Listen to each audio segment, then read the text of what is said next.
Écoutez les amis. Il vient de me réveiller. Il est chez moi comme ça. Brutal.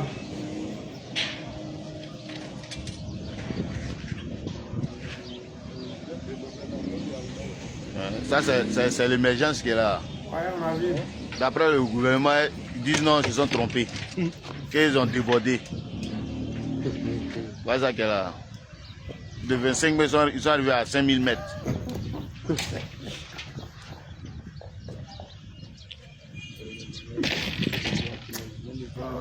C'est trop facile, c'est trop facile.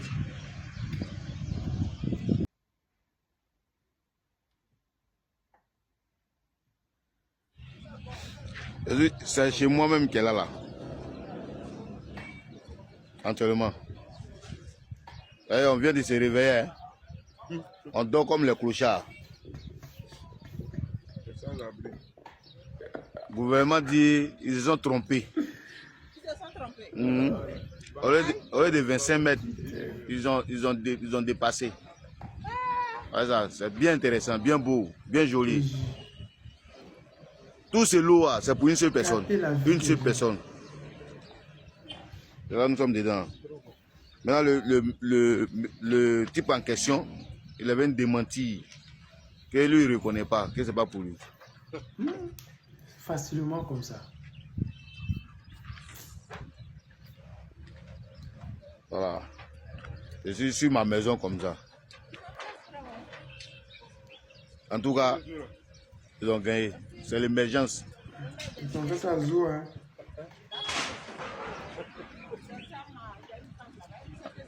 Un mec qui dit, lui n'est pas au courant. Il n'est pas au courant. Avec ça, ils ont courage même encore pour venir donner pain. Les gars, ils n'ont pas de respect, hein. Putain. Abeille, t'as vu ta maison?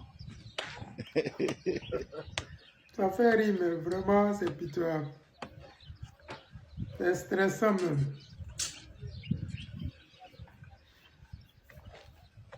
Les amis, vous avez vu cette petite vidéo-là. Ça fait rire, mais ça fait pas rire. Voilà, c'est un rire jaune. Parce que tu ne peux pas vivre une vie et tu as fini ta retraite dans les rues. Si ces personnes-là étaient dédommagées comme ils l'ont dit, aujourd'hui, ils ne seraient pas là plus d'une semaine après. Ils ne seraient pas là plus de 5 à 6 jours après. C'est parce qu'ils n'ont pas où aller. Et quand tu n'as pas où aller, tu n'as vraiment pas où aller. C'est comme nous qui sommes à l'étranger, qui venons à l'aventure là. Mais quand tu viens d'arriver, tu es 0-0. Tu n'as pas où aller.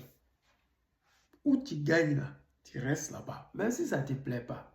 C'est ça que vous voyez là. Ceux-là, s'ils avaient quelque part où aller, ils seraient partis depuis longtemps. S'ils avaient un endroit où partir, se mettre la tête, mettre les bagages, ils seraient partis. Mais ils n'ont pas où aller. Voilà pourquoi ils sont sur les mêmes places là. Ils font les mêmes vidéos. Eux, ils ne lancent pas les SOS pour qu'on les vienne en aide. Ils savent qu'ils vont dans leur gouvernement et reviennent dans leur position. C'est dommage de voir ça comme ça, mais vous savez très bien que la vie d'aujourd'hui en Côte d'Ivoire, elle est vraiment triste. Ils ont commencé à se foutre des Ivoiriens en essayant de les faire comprendre qu'ils se sont trompés. Mais comme la majorité là, c'est le rattrapage ethnique et qu'ils ont pris les djoulas seulement, qui ne savent pas, d'autres ne savent pas lire, donc je suppose que 25 mètres, le gars écrit, je ne sais pas, 500 mètres. Je ne sais pas qu'est-ce qu'il a écrit sur le papier. Parce que quand ils sont venus, ils ont tout cassé. Si c'était des gens lettrés qui savaient, éduqués, qui savaient ce qu'ils faisaient, ils auraient su qu'ils ont dit 25 mètres. Mais hélas, ils ont pris des hectares. À la télévision, le gars nous a dit que c'est 10 hectares qu'il a cassé. À la dernière minute, le gars dit que ce n'est pas là-bas, que ce n'est pas ce qu'il avait dit. Je ne sais pas dans quel modèle de film ils étaient, mais tellement on les a démasqués, on les a démontés, tellement le mensonge était tellement grotesque et qu'on a exposé ça à la face du monde, ils sont revenus sur leur pas. Parce qu'ils ont vu qu'on a démonté ça pas à pas, étape par étape. Et chaque phrase qui faisait sortir, on essayait de déconstruire ça. Et ça, ils se sont rappelés que les Ivoiriens et les Africains n'allaient pas avaler ça. Donc, ils reviennent sur leur plan et ils disent, le gars est recherché parce qu'il aurait cassé des endroits que la justice ne lui a pas accordé. La justice ne lui a même pas accordé l'autorisation de casser quoi que ce soit. Qu'il a autorisé de casser 3 ou 4 maisons. Mais lui, il a rasé tout un quartier. Les gens qui avaient accédé. Les premiers jours, ils ne nous ont pas dit ça. C'est parce qu'ils savent que le mensonge n'est pas passé. Si ce mensonge grotesque qu'ils nous avaient publié, si c'était passé, je vous jure qu'en ce moment, on n'était pas à ce niveau-là. Je l'ai dit toujours, les réseaux sociaux que vous voyez là, c'est venu pour contrer le mensonge. Aujourd'hui, là, les informations que nous avons, elles sont tellement qu'on n'arrive pas à les publier tous en une journée.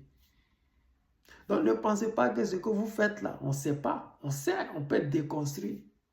Voilà pourquoi, comme c'est gouvernemental, vous prenez du temps, vous mettez des bureaux en place, des réflexions, et ça met du temps. Au moment où vous êtes en train de réfléchir à comment nous arnaquer, nous on a déjà publié. Donc on peut publier au moins 5 vidéos sur une situation avec des différents points de vue. Et ça vous met dans les problèmes.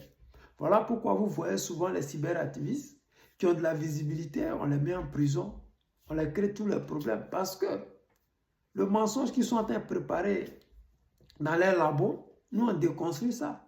D'ici ils vont faire sortir un autre, on a déjà déconstruit ça, vraiment 3, 4, 5 vidéos.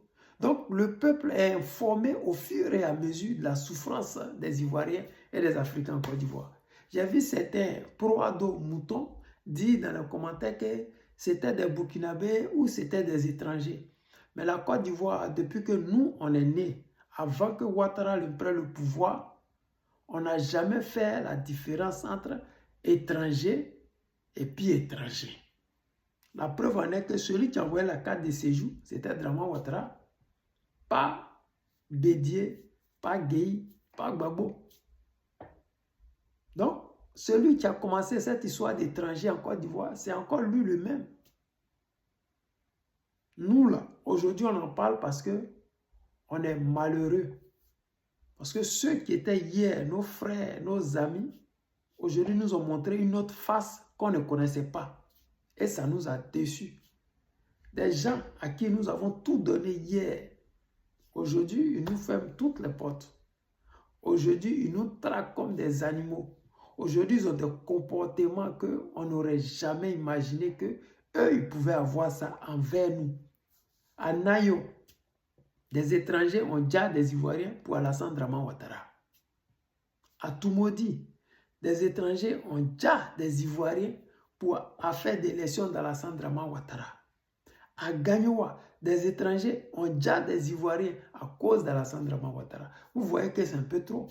Donc aujourd'hui, là, le peuple ivoirien est meurtri dans sa peau, est très déçu des étrangers Djoula vivant en Côte d'Ivoire. C'est ça. Sinon, on n'a pas de problème avec les étrangers.